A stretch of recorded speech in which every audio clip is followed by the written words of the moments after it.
شباب، عاملين ايه؟ حلقة جديدة من حلقتنا النهاردة هنتكلم فيها عن ماتش الاهلي وغزل المحلة.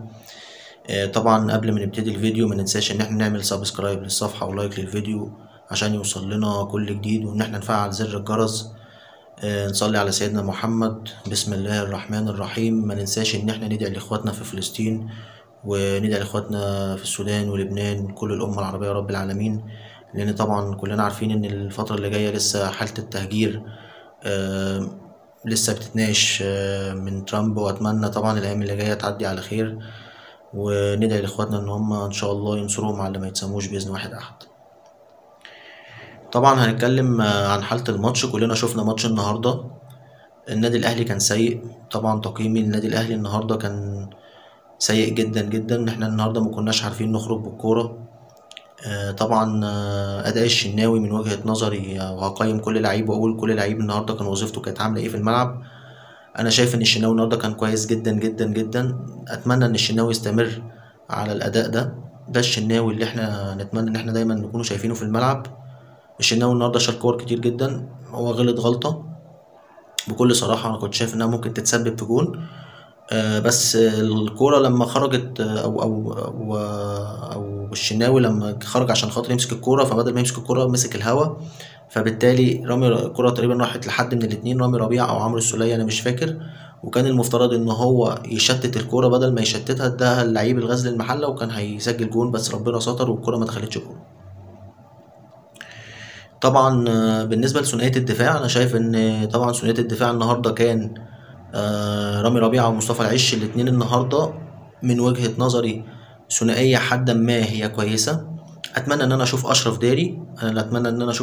والعش. انا شايف الاتنين دول لو كانوا حرفيا موجودين في الملعب كنا هنشوف الثنائية مرعبة. انا اتمنى ان احنا نشوف الاتنين في الملعب. عايز اجرب الثنائية دي في الملعب، ونفسي كرة نلعب الاتنين ونشوف الاتنين حالتهم هيبقى عاملة ازاي في الملعب، بغض النظر عن اللي حصل العش، وهقول لكم رأيي ايه في موضوع العش من ناحية الطرد.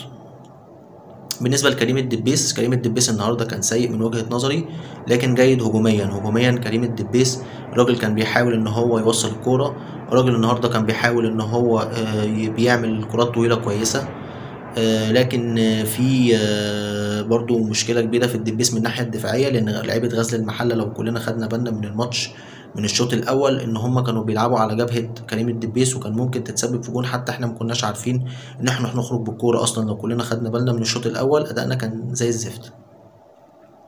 كان اول 10 دقايق كنا احنا ماسكين كوره شويه، وباقي طبعا الوقت، او مش اول 10 دقايق كمان، كان اول 5 دقايق. نتكلم عن محمد هاني. طبعا يعني حدا ما انا شايف ان محمد هاني لسه مرجعش مستواه، وانا طول الوقت كنت شايف حتى ان محمد هاني مستواه وحش جدا بصراحه. فنيا انا مش شايفه احسن حاجه، وافضل مقتنع بكده في محمد هاني. اما بالنسبه لوسط الملعب، احنا كنا طبعا بنلعب بمروان والسولية وقفشه. انا شايف ان الثلاثه كانوا سيئين جدا جدا جدا. وانا مش بلوم السولية، لان انا الطريقه اللي كان بيلعب بيها كولر ان هو يحط السولية جنب مروان، فدي بالنسبه لي كان فيها عبث كروي، لان ما ينفعش ان احنا نلعب عمرو السولية ومروان. كنت حتى لو كنت حطيت حتى على الاقل كنت ممكن تنزل كوكا مكان عمرو السولية، لعيب صح. يعني انا شايف ان هو بدنيا هيقدر ان هو يجري. عمرو السولية كلنا شايفين النهارده الراجل كان بيحاول يوصل الكرة. عمرو السولية لا خلاف عليه ان هو لعيب جامد ولعيب خطر، بس حتى على الاقل مجهوده البدني في الملعب كان هيبقى قليل طبقا لطبعا سنه. لكن كوكا بالنسبه لي كان هيبقى افضل كتير جدا من عمرو السولية لو كان اتحط في مركزه. اما بالنسبه لقفشه، قفشه كان سيء جدا. قفشه مازال نفس المستوى، ما بيقدمش حاجه جديده. نفسي اشوف حاجه جديده بيقدمها قفشه. مفيش غير كوره واحده شاطها على الجون اللي الحارس صدها، وشاطها بطريقه يعني، بس يعني انا كنت شايف ان هو الراجل كان بيحاول، لكن اداء سيء جدا. هتكلم عن حسين الشحات سيء للغايه. حسين الشحات بالظبط اقدر اقول عليه عامل زي محمد هاني دلوقتي. حسين الشحات كنت دايما بقول عليه ان هو لعيب جامد ولعيب خطر، لعيب طول الوقت. كان السيزون اللي فات كان عامل شغل كويس جدا في كاس العالم للانديه وغيره من كاس العالم للانديه، في البطولات حتى الافريقيه نفس الكلام برضو. ما بيتغيرش نفس طريقة اللعب، ان هو الراجل بيحب ان هو يعمل حالة مراوغة وبعد كده يخش يشوط واحدة ار2. نفسي اشوف حاجة جديدة بيقدمها حسين الشحات، هي ما بتتغيرش. يعني انا بتمنى ان حسين الشحات يرجع لمستواه، لان انا شايف انه لعيب جامد ونفسي يرجع مستواه بتاع السنتين اللي فاتوا.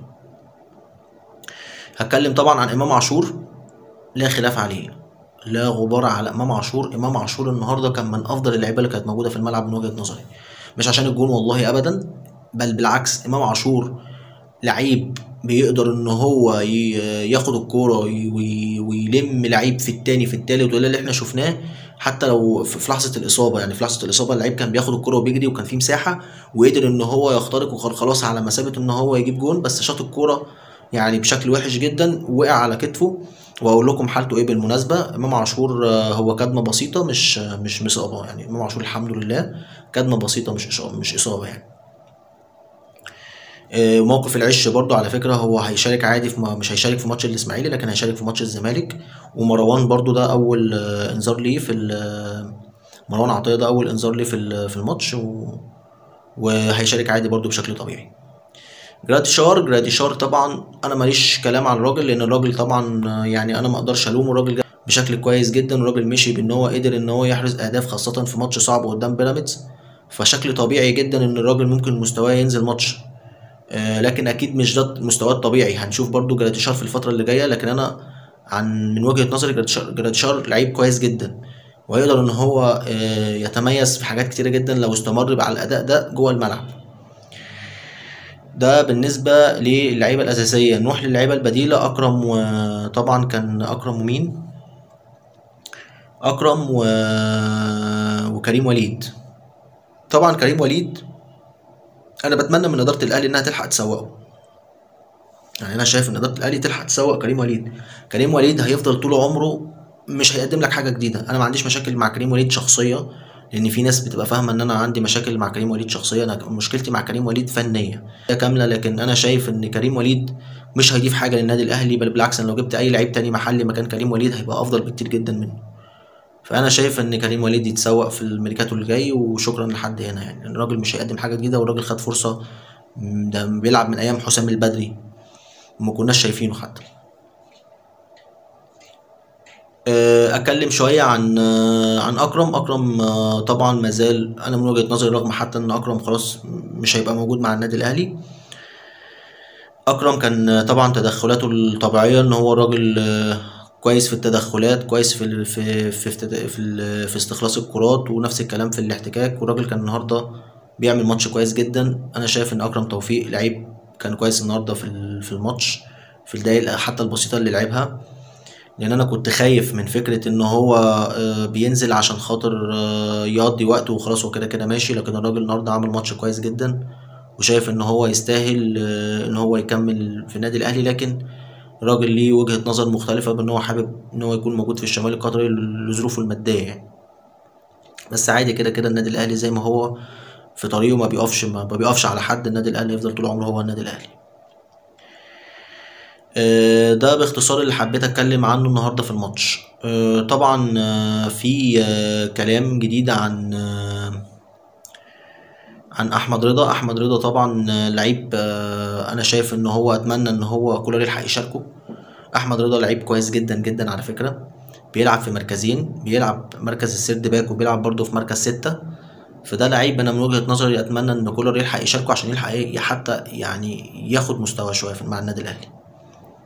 فطبعا الراجل ممكن يكون ربما مأثر في حاجه معينه في التمرين، بس هنشوف هو ايه اللي هيتم خلال الفترات اللي جايه مع احمد رضا.